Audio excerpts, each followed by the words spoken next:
Speaking of shows, I caught the season finale of Legends House on Thursday night on the WWE Network. I have been watching Legends House every week. I haven't been reviewing it every week, but I have been watching. And the show now is over, although from what I've heard, there may be a reunion special that airs in the next week or two that was taped last year. That tells you right there how old this show is. The fact that they're having a reunion special that took place last year tells you how long this show's been in the can for. But now that it's over, I can comment on it. Overall, I have to say, I enjoyed it. I can see why no network wanted to pick it up. There really was nothing about the show that said, like, if I'm a network head, oh, I must have this show. This show is going to, it's going to launch our network into the stratosphere. It was never going to do anything like that. But I thought, I knew these guys from when I was a kid watching them on television, and a lot of it was contrived, as much of reality television is. But I can say that, watching this show, it never even came off as contrived to me as the first 3 episodes I saw way back when of Total Divas, which completely turned me off that show. There were elements of this show that did shine through from their personalities, and it was nice. It was nice to kind of get that insight into them, and we really didn't get the deep stuff into these guys until the last 2 episodes of the show. If you go back to the week before, we learned that Jimmy Hart's daughter had passed away the year before, and he broke down crying. I mean, that's not the kind of stuff that you script. It's not like his daughter is actually living. I wish his daughter was living, but apparently she's not. And his daughter passed away, and that's a really shitty thing. And to see the hurt on his face, and I'd never seen Jimmy Hart break down crying on television like that. So as a fan, I'm watching this, and it hit me. It hit me hard. And then we had this week's episode, which started out, it was all peppy and happy, and, Ashley came into the house, and she's told them what they're going to be doing for their final challenge, or whatever you want to call it, since things were winding down.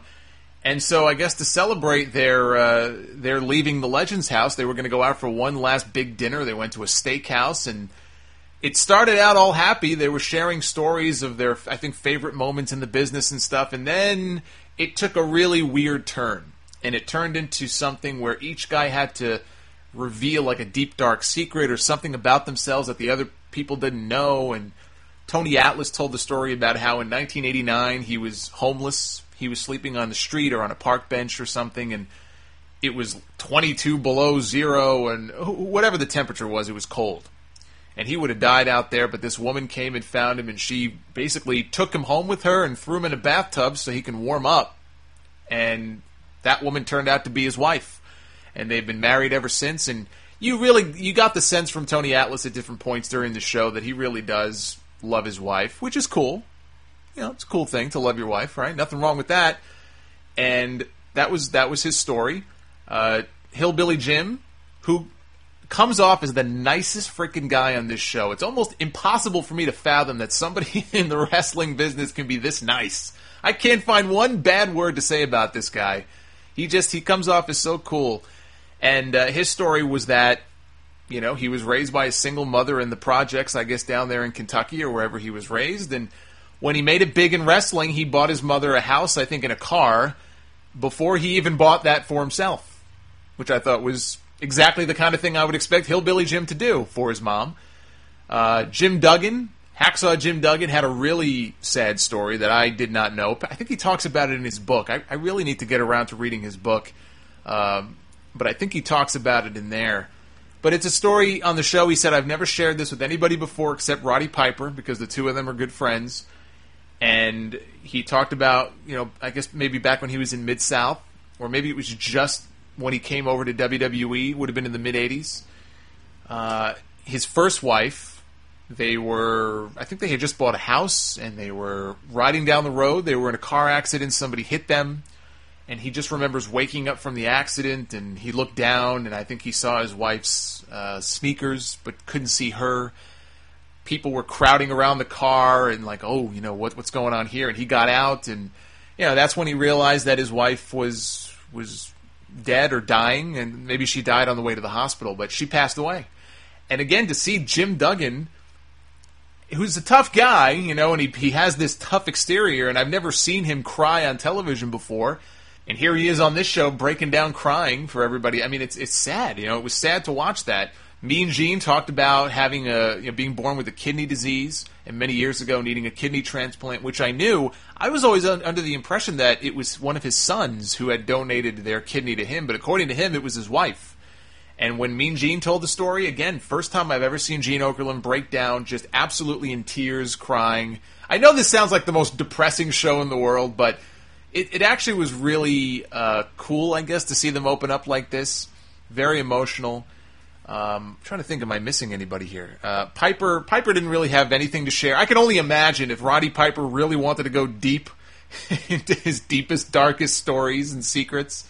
So I think for the sake of our sanity, he kept it relatively mild and said, "Oh, well, I have like 4 great-grandchildren," and that was his story. Jimmy Hart again talked about his daughter passing away. Howard Finkel talked about being bullied, badly bullied, physically and verbally as a kid, and then making it big in the wrestling business as a ring announcer and proving all of them wrong, and he became an effing legend. And I felt happy for Howard watching that, because you could tell he takes a lot of pride in that. And then they got to Pat Patterson, and that was part of the advertising. They were building this up as a big reveal, and we all pretty much figured, okay, they're going to have him admit that he's gay, and they're all going to act surprised, and they're going to insult our intelligence, because Patterson being gay, he's never come out, I guess, publicly and admitted anything, but it's been an open secret in wrestling for like 30 or 40 years. And so it's time for his big moment, and he's getting all emotional and weepy, and he's crying, and he reveals that he started out with no money.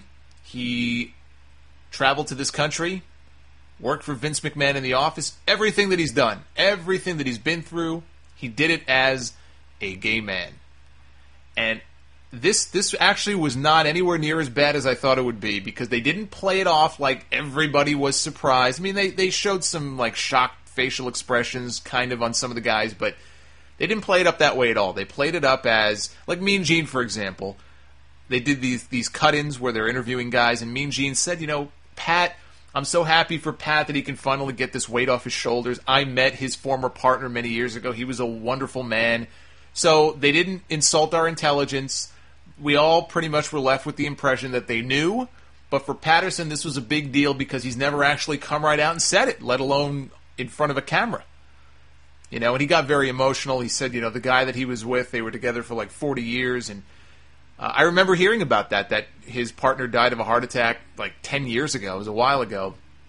And so he talked about that. He started crying. And this whole scene was easily the most emotional thing on any episode of Legends House, and it was one of the most emotional things probably on any hour that WWE has ever produced. It was almost like a therapy session for these guys, and I learned some things that I didn't know before, especially on the Duggan stuff. I had no idea that happened to his first wife. Really sad, really emotional, but yet when you came away from this episode, it didn't end on a low note, because they had one more challenge where they had to perform a song in front of a group of people. Patterson did what he does best, which is he did karaoke for the song My Way. He's notorious after shows for doing that for many years. I'm sure he's probably sung that song 10,000 times. He knocked it out of the park. He was awesome. Patterson was great here. And then they did their goodbyes at the house, and the show ended. So, in my opinion, well worth going out of your way. If you've never watched Legends House and you kind of dismissed it, or you watched a little bit of the first episode and never went back, if you've got a subscription to the network, go and watch the final episode. I think it's well worth it. It's emotional. There's some fun, happy moments there. You'll learn some things about these guys that I guarantee you never knew before. And I hope they do a second season with a new cast. I figure that they'll probably bring in all new guys. Supposedly they're going to move ahead with it. I think Legends House is one of the most popular shows on the network. So they're probably going to do a season 2. I hope they do. I hope they do, because of all the reality TV shows I've seen, and a lot of them are just, they offend me in how blatantly fake and phony they are, or just how stupid they are. The people on those shows are so freaking unlikable. This was a reality show that I watched where I think I could do a pretty good job of parsing the bullshit from the real stuff, and I actually genuinely liked some of the guys on this show, and I knew them from when I was a kid, watching them on TV, and some of the stuff they did was actually legitimately funny. If you missed it, watch it. You'll enjoy it.